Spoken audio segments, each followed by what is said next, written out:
Okay, let's close out this unit by thinking about differentiating instruction. So I started to articulate in the last PowerPoint, but now let me break it down a little bit further. Do different people learn differently? Some of you might remember this is one of the kind of the big learning theory questions that we thought about early on in the course. So do different people learn differently? Well, by now we know that there are no learning styles, so it's not like there are visual learners. So we have to be a little bit thoughtful about how we engage this question.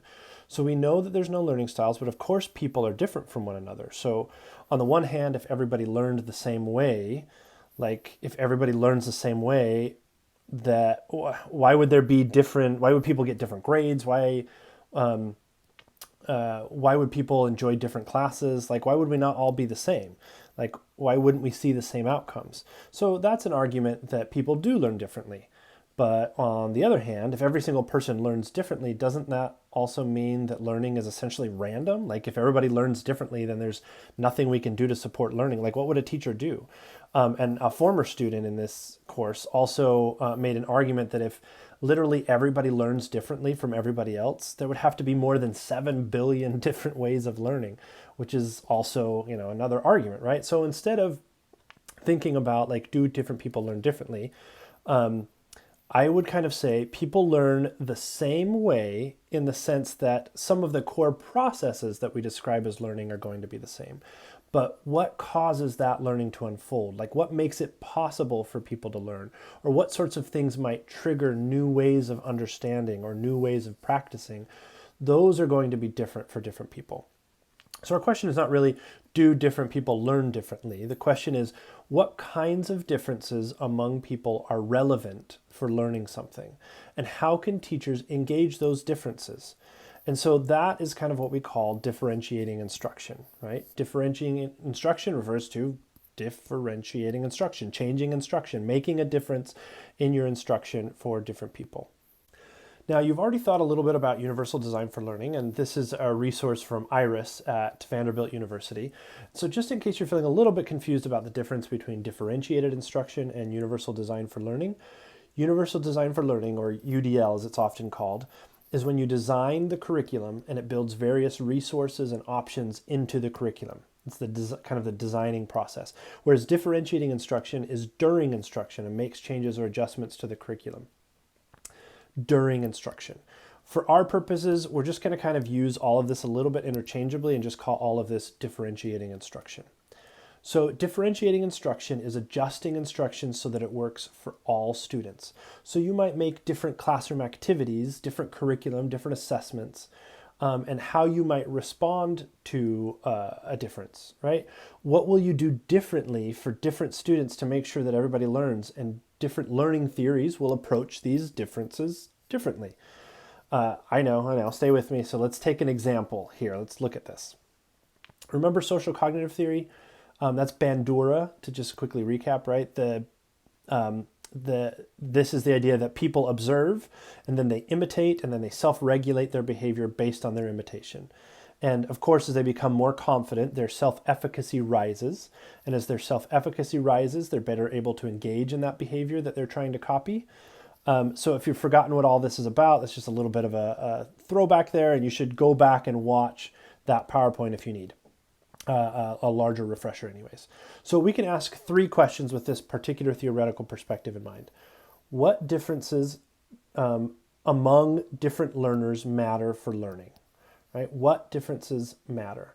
And then how should teachers respond to those differences? And then, is there anything wrong with those, with that kind of responding?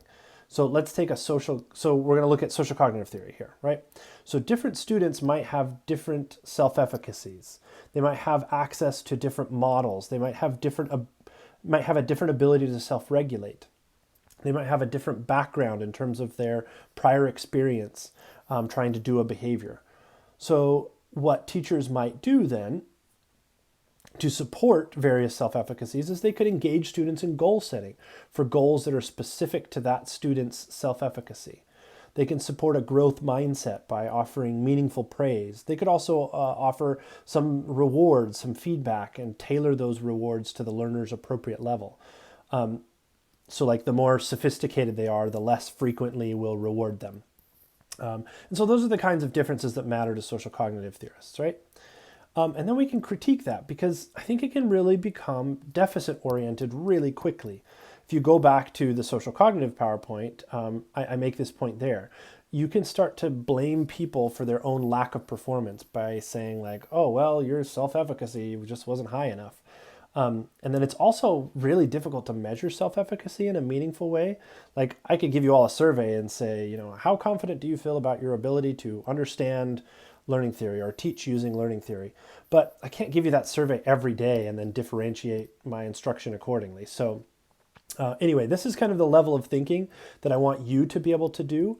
It's not super technical. It's kind of broad, but to be able to kind of critically think through these ideas and the different various theories that we've talked about in the course.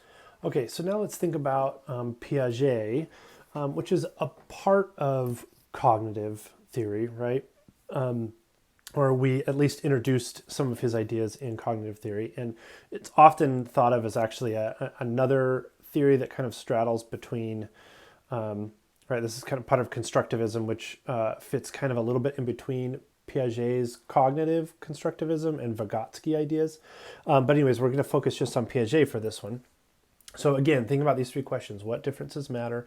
How should teachers respond to those differences? And what are some critiques of those responses? And so students might have, again, from a Piagetian idea, students might have different prior schema, right? And that's thinking about Piagetian notions of disequilibrium, right? Students might have a different schema for bird. A younger student might think all birds fly, whereas other students might think all birds have wings, that kind of thing. So students might be also at different developmental stages. Piagetian stage theory tells us that some students need to be at some particular stage before they can learn some particular material. Okay, so then we can also, when we're thinking about, okay, well, how do teachers respond to that? Well, they can create multiple opportunities for inquiry at different levels. So they can try and introduce different kinds of ways for them to organize their schema. And they can offer different touch points with the content in ways that will help them to kind of organize their theory or give them opportunities to organize their schema. Okay, well, what are some of the critiques? Well, from a stage theory perspective, like there's just not a lot you can do about the developmental level. So that might be one of the things, like, well, again, from Piagetian perspective, if they're not developmentally ready, then you just can't do that thing. And so that, you can't just wait around for developmental levels all the time. There are some things that we can do. So that might be one of the critiques that we offer to Piaget and his cognitive constructivism. So as we conclude, I want you to engage those same three questions. What differences matter? How do we address those differences? And is there anything we might critique about how we address those differences with regards to some of the other theories that we've talked about in this course? So now you'll notice that I really explicitly tried to not say that students have different prior knowledge. Yes, all students have different prior knowledge, but these theories think about knowledge differently. So what does that mean, right? In social cognitive theory, having a different prior knowledge means having different levels of experience, actually imitating the behavior, right? Different prior knowledge from a Piagetian perspective means different schema, okay? So be specific. Be specific. When you say different prior knowledge, what do you mean? What does that actually mean? And hopefully that will become quite obvious as you contrast some of these theories. Again, think about these theories.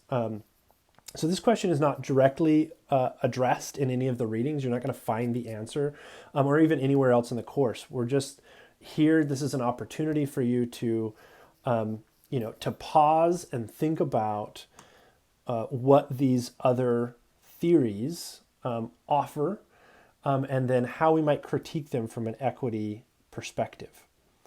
So kind of an opportunity to synthesize and think critically and review some of what we've been talking about in this unit and with those in prior units and think about them from an equity lens. So I know this unit has had a lot going on. So if you face some confusion, or if there's something that's resonated with you, or something you really want to kind of dialogue about, I'm happy to set up a Zoom call. You can just set up a meeting with me. We can talk some more by email, or whatever. You can also drop some of your thoughts in your reflections. I also invite you to offer any other thoughts you may have about educational equity here in the annotations, or again to me more privately. And thank you for engaging in this equity unit.